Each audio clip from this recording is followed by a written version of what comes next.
themselves to produce more adventurous and technically demanding work, and has shown some excellent skills in his candle holder product. Well done, Harry Park.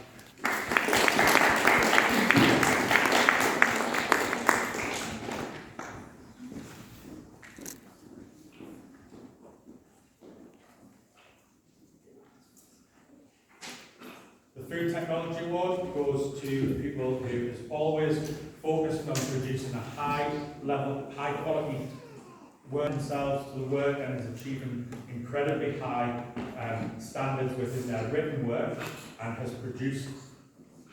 also grown themselves into challenging group speaking activities. Magnifique, if I've just ruined that with my French, I do apologise, but well done, Harry Howard.